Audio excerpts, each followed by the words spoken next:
खुदा बाप और बेटे और उल कुदस के नाम में आमीन। मसीह में आप सब की सलामती हो। मेरे अजीज़ों, आप सबको आज इतवार का दिन बहुत बहुत मुबारक हो। खुदा हम में से हर एक को अपनी बारगाह में हाजिर होने की तौफीक अता करे, और जो किसी वजह से आज खुदा की पाक हैकल में हाजिर नहीं हो सके या जो खुदा के कलाम पर मज़ीद गौर करना चाहते हैं, उनके लिए आज की तलावतें हाजिर खिदमत हैं। खुदावंद हम सब को बरकत दे, आमीन। खुदावंद एक ज़ियाफ़त तैयार करेगा और हर चेहरे से आंसू पोंछ देगा। हमारे लिए आज की पहली तलावत इशाया नबी का सहीफ़ा, उसका 25वां बाब 6ठी आयत से लेकर 10वीं आयत तक। और रब्बुल अफ़वाज इस पहाड़ पर सब अक़वाम के लिए मुरग़्ग़न अशयाए खुर्दनी और उम्दा मै की ज़ियाफ़त तैयार करेगा। हाँ, मुरग़्ग़न और पुरमगज़ अशयाए खुर्दनी और उम्दा खालिस मै की ज़ियाफ़त। और वो इस पहाड़ पर से उस निकाब को दूर कर देगा जो तमाम अक़वाम को छुपाता है, और इस पर्दे को जो तमाम उम्मतों को पोशीदा रखता है। वो मौत को हमेशा के लिए नेस्त करेगा, और खुदावंद खुदा हर चेहरे से आंसू पोंछेगा और अपनी उम्मत की रुसवाई तमाम ज़मीन पर से दूर करेगा। यकीनन खुदावंद ने फरमाया है, उस रोज़ ये कहा जाएगा, देख ये हमारा खुदा है जिसकी हमने इंतज़ारी की, वो हमें रिहाई देगा। देख ये खुदावंद है जिसकी हमने इंतज़ारी की, बस हम खुश हों और उसकी निजात के सबब से शादमानी करें, क्योंकि खुदावंद का हाथ इस पहाड़ पर करार पकड़ेगा और मोआब अपनी जगह में ऐसे लताड़ा जाएगा जैसे भूसा मज़बले में लताड़ा जाता है। पाक कलाम का पढ़ा और सुना जाना हम सब के लिए बाइस बरकत हो। खुदा का शुक्र हो। खुदावंद के घर में अब तक रहूँगा। मेरे अज़ीज़ों, आइए हम खुदावंद अपने खुदा की हम्द व तारीफ़ करें। मैं आपके सामने पढ़ूँगा ज़बूर नंबर 23। खुदावंद मेरा चौपान है, मुझे कोई कमी नहीं। वो मुझे हरी हरी चरागाहों में बिठाता है। वो मुझे राहत की नदियों के पास ले जाता है। वो मेरी जान को बहाल करता है। वो मुझे अपने नाम की खातिर सीधी राहों पर ले चलता है। अगरचे मैं तारीकी की वादी में गुजरूं, मैं किसी आफत से ना डरूंगा, क्योंकि तू मेरे साथ है।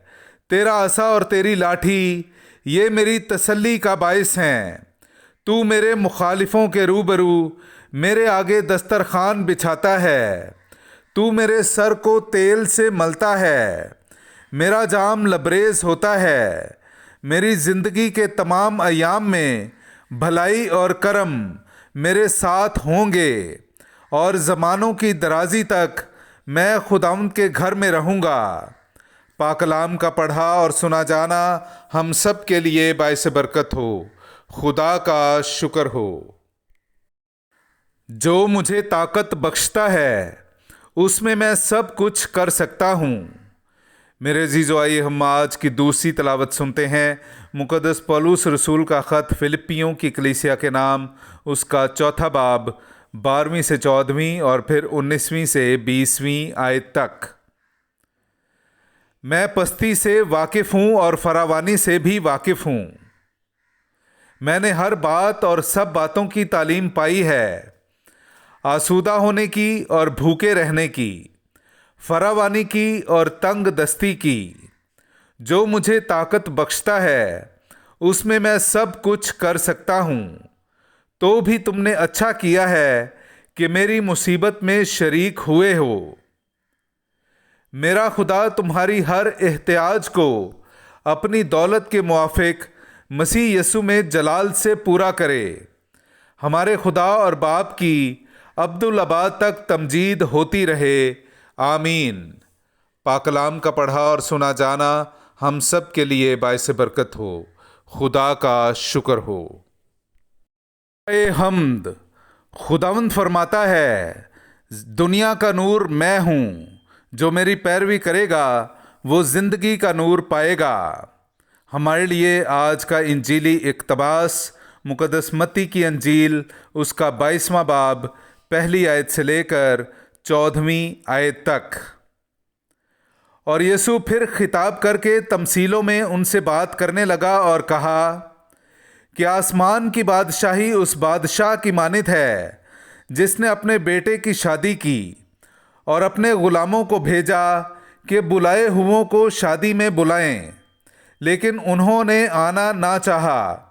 پھر اس نے اور غلاموں کو یہ کہہ کر بھیجا کہ بلائے ہوئوں سے کہو کہ دیکھو میں نے ضیافت تیار کر لی ہے، میرے موٹے موٹے بیل اور جانور ذبح ہو چکے ہیں اور سب کچھ تیار ہے، شادی میں آؤ۔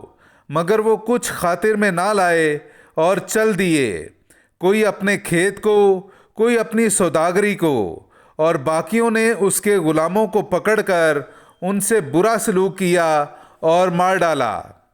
اس پر بادشاہ غضبناک ہوا اور اپنی فوجیں بھیج کر ان خونیوں کو ہلاک کیا اور ان کا شہر پھونک دیا۔ تب اس نے اپنے غلاموں سے کہا، شادی کی تیاری تو ہو گئی ہے، لیکن وہ جو بلائے گئے تھے لائق نہ تھے۔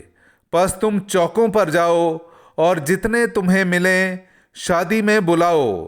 اور ان غلاموں نے سڑکوں پر جا کر کیا برے کیا بھلے سب کو جمع کیا، اور ایوان شادی مہمانوں سے بھر گیا۔